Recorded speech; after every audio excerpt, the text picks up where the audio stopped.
Assalamualaikum warahmatullahi wabarakatuh. Halo, kembali lagi dengan video pembelajaran tentang klasifikasi 5 regnum. Pada video pembelajaran sebelumnya, kalian sudah belajar tentang Monera, Protista, dan Fungi. Di video pembelajaran kali ini, kalian akan belajar tentang pelantai atau tumbuhan.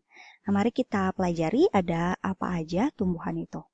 Tumbuhan ini adalah regnum yang sudah lebih tinggi. Dia regnum keempat ya. Jadi dia sudah bersifat multiseluler, yaitu selnya banyak, diingat lagi ya. Kemudian dia eukariot, memiliki membran inti dan bersifat autotrof karena bisa berfotosintesis, jadi dia bisa menghasilkan makanan sendiri. Plantae ini dibagi dua. Ada tumbuhan yang tidak berpembuluh dan ada tumbuhan yang berpembuluh. Tumbuhan yang tidak berpembuluh ini adalah lumut atau nama lainnya bryophyta. Sedangkan tumbuhan yang berpembuluh ini dibagi lagi nih jadi dua. Ada tumbuhan yang tidak berbiji dan ada tumbuhan yang berbiji atau spermatofita. Nah, tumbuhan yang tidak berbiji ini disebut sebagai paku atau nama lainnya pteridophyta. Nah, di sini dilihat ya, yang warnanya pink ada 3. Jadi jenis tumbuhan itu ada 3. Nah, tapi si berbiji ini, tumbuhan spermatofita, dia dibagi lagi menjadi 2. Ada tumbuhan yang terbuka atau nama lainnya gymnosperme dan ada yang tertutup atau angiosperme. Kita masuk dulu ke yang pertama, tentang lumut atau bryophyta. Lumut ini habitatnya ada di tempat yang lembab. Mungkin kalian juga pernah nemuin lumut ya. Kalau misalkan di tempat yang lembab, yang kurang cahaya matahari, itu kadang suka ada nih lumut. Nah, kemudian dia biasanya bentuknya hamparan atau kayak karpet gitu biasanya disebutnya. Bentuk tubuhnya ada 2. Ada yang bersifat talus, yaitu nggak bisa dibedain organnya. Jadi mana batang, mana daun, mana akar itu nggak kelihatan. Nah, ada juga yang kormus. Dia memiliki batang, daun, dan rhizoid yang bisa dibedain. Nah, apa itu rhizoid? Rhizoid itu sesuatu yang menyerupai akar. Jadi bukan akar asli, tapi dia mirip kayak akar. Nah, di sini ada contohnya. Ini adalah lumut yang bentuknya kayak karpet gitu kan ya, hamparan. Nah, ini nggak kelihatan nih mana akarnya, mana batangnya, mana daunnya. Nah, tapi ada juga lumut yang bentuknya seperti ini. Sekilas ini kayak bunga biasa. Nah, tapi sebetulnya dia termasuk ke dalam lumut. Di sini ada daunnya dan ini ada bunganya nih yang kuning-kuningnya kayak gitu. Nah, nanti kalau dicabut ada yang terlihat seperti akar. Jadi kayak bukan lumut padahal ini juga lumut gitu. Kemudian yang kedua, setelah lumut tadi ada paku atau pteridophyta. Nah, paku ini tubuhnya berupa kormus. Tadi kormus tuh ya bisa dibedain akar, batang, dan daunnya. Kemudian dia akarnya serabut dan sudah memiliki pembuluh angkut. Jadi lebih tinggi tingkatannya dibandingkan lumut. Nah, paku ini punya 2 jenis daun, ada tropofil dan ada sporofil. Bedanya gimana nih? Lihat dulu dari gambarnya. Tropofil ini kalian lihat di sini daunnya bersih ya. Nggak ada bintik-bintik sama sekali. Mulus lah kayak daun aja pada umumnya. Tapi kalau sporofil ini dia ada bintik-bintiknya banyak. Nah, ini tuh masih satu bagian daun yang sama, tapi ini bagian atasnya, kalau ini bagian yang bawahnya. Bedanya buat apa nih? Kenapa ada yang bintik-bintik, kenapa enggak?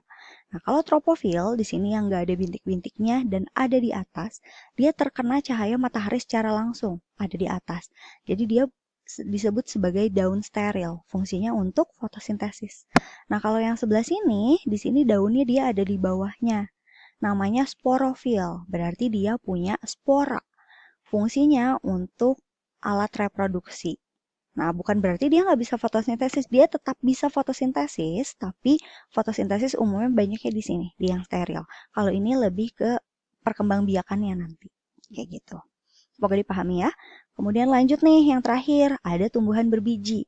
Tumbuhan berbiji atau spermatofita, dia adalah tumbuhan yang paling tinggi tingkatannya dibandingkan yang lain-lain tadi.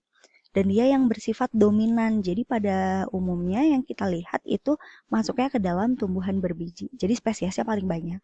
Nah, dia mah akar, batang, dan daunnya udah bisa dibedain dong, jelas. Kemudian alat reproduksinya pakai bunga, tapi ada juga nanti yang nggak pakai bunga. Kemudian nanti hasil reproduksinya berupa biji. Nah, tumbuhan berbiji ini dibagi lagi jadi 2. Tadi juga udah disinggung di awal ya. Ada yang tumbuhan berbiji terbuka atau namanya gymnosperme dan ada yang berbiji tertutup atau angiosperme. Kita bahas dulu yang pertama, yang terbuka atau gymnosperme. Di sini kalau yang terbuka itu akarnya tunggang. Kemudian daunnya umumnya seperti jarum, bakal bijinya tidak tertutup daun buah dan alat reproduksinya berupa strobilus. Jadi bukan bunga. Nah, di sini ada contohnya pada pinus ya. Kalian mungkin udah pernah lihat nih, ini di jalanan suka ada tuh. Nah, ini daunnya seperti jarum. Jadi panjang-panjang gitu. Nah, tapi ada yang lebih kayak jarum kecil banget kayak gitu. Terus di sini ada strobilus yang tadi ya, yang alat reproduksinya. Yang sebelah kiri ini yang betina, yang sebelah sini ini adalah strobilus jantan. Kalau dia tuh lebih ke kayak serbuk nanti yang jantan ini. Nah, di sini kalau kalian lihat di setiap bagian ini nih, bulatan-bulatan ininya, nggak bulatan, ya itulah, yang garis-garis ini, di dalamnya ada biji. Di dalamnya ada bijinya, kayak gitu. Jadi terlihat langsung. Makanya dia disebut sebagai berbiji terbuka, karena tidak tertutup daun buah. Nah, ada juga yang bijinya seperti ini bentuknya. Ini kelihatan nih biji gitu. Dan ada beberapa yang punya sayap. Ini ada sayapnya. Beda sama biji pada tumbuhan mangga misalkan. Kemudian alpukat. Terus lagi pepaya. Kalau misalkan kalian mau lihat bijinya, itu kan ada di dalam buahnya ya.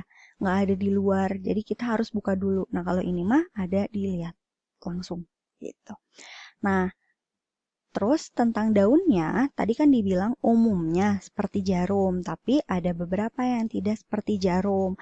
Ini contohnya ginkgo biloba. Ini mah kayak tumbuhan aja gitu biasa ya, daunnya juga biasa, nggak kayak jarum. Nah, kemudian ada juga di sini melinjo.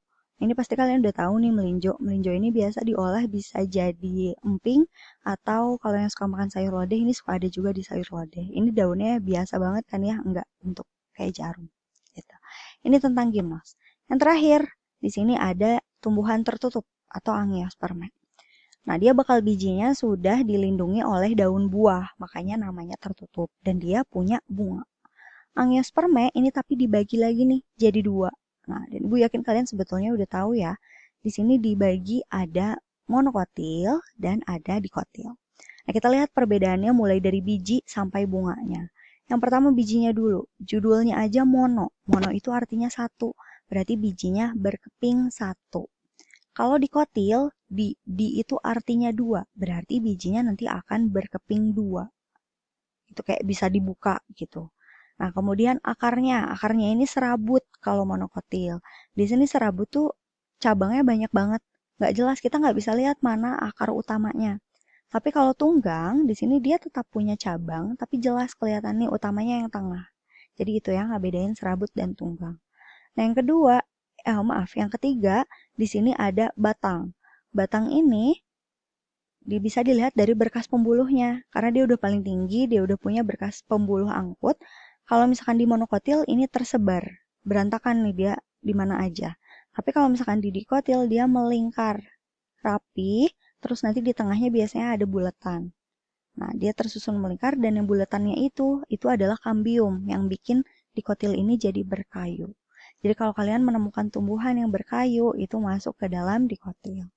Kemudian yang keempat dari daun. Daunnya ini kalau monokotil sejajar. Sejajar tuh bisa kayak ke samping gitu lurus atau bisa juga melengkung ke atas. Nah, kalau dikotil ini bisa menyirip atau bisa juga menjari. Ini jelas ya menjari nih, ada bagiannya 5 kayak jari. Kemudian yang terakhir kalau dari bunga kita lihatnya dari kelopaknya. Kalau monokotil ini kelipatan 3. Nah, ini kelopaknya yang atas ya, yang kuning. 1, 2, 3. Ada 3 gitu. Kalau dikotil di sini dia bisa kelipatan 2, 4 atau bisa juga 5. Nah, di sini kita hitung 1, 2, 3, 4, 5. Ada 5 kelipatannya. Nah, contohnya apa nih monokotil? Monokotil ini contohnya jagung, terus padi, kelapa, pisang, bisa juga contohnya rumput-rumputan. Kalau misalkan kalian cabut rumput, itu pasti akarnya serabut gitu. Kemudian si daunnya juga sejajar gitu. Nah, kalau dikotil ini contohnya mangga, kemudian jambu biji, karet, dan kentang. Nah, ini pada umumnya tumbuhan-tumbuhan yang pada tinggi-tinggi, yang besar berkayu, tapi ada juga beberapa yang enggak besar-besar banget. Nah, gimana nih cara kita bedain tumbuhan monokotil dan dikotil? Kalau misalkan kalian harus lihat dari akarnya, itu kan masa harus dicabut dulu. Terus kalau misalkan batangnya mau lihat berkas pembuluh angkut itu kan harus kita cabut juga gitu. Nah, cara biar kita tahu mana monokotil dan dikotil tanpa harus dicabut itu bisa dilihat dari batang pertama. Batangnya tapi dilihatnya bukan dari pembuluh angkut, tapi kita lihat dari kayunya. Kalau ada kayu itu berarti dikotil, kalau enggak berarti monokotil. Atau kita bisa lihat dari daun, ini jelas kelihatan, atau bisa juga dilihat dari bunga, tinggal dihitung aja kelopaknya, kayak gitu. Sampai sini, semoga dipahami ya materi tentang plantae atau tumbuhan. Silahkan dipelajari kembali biar lebih paham tentang regnum plantae. Oke, terima kasih. Wassalamualaikum warahmatullahi wabarakatuh. Selamat belajar.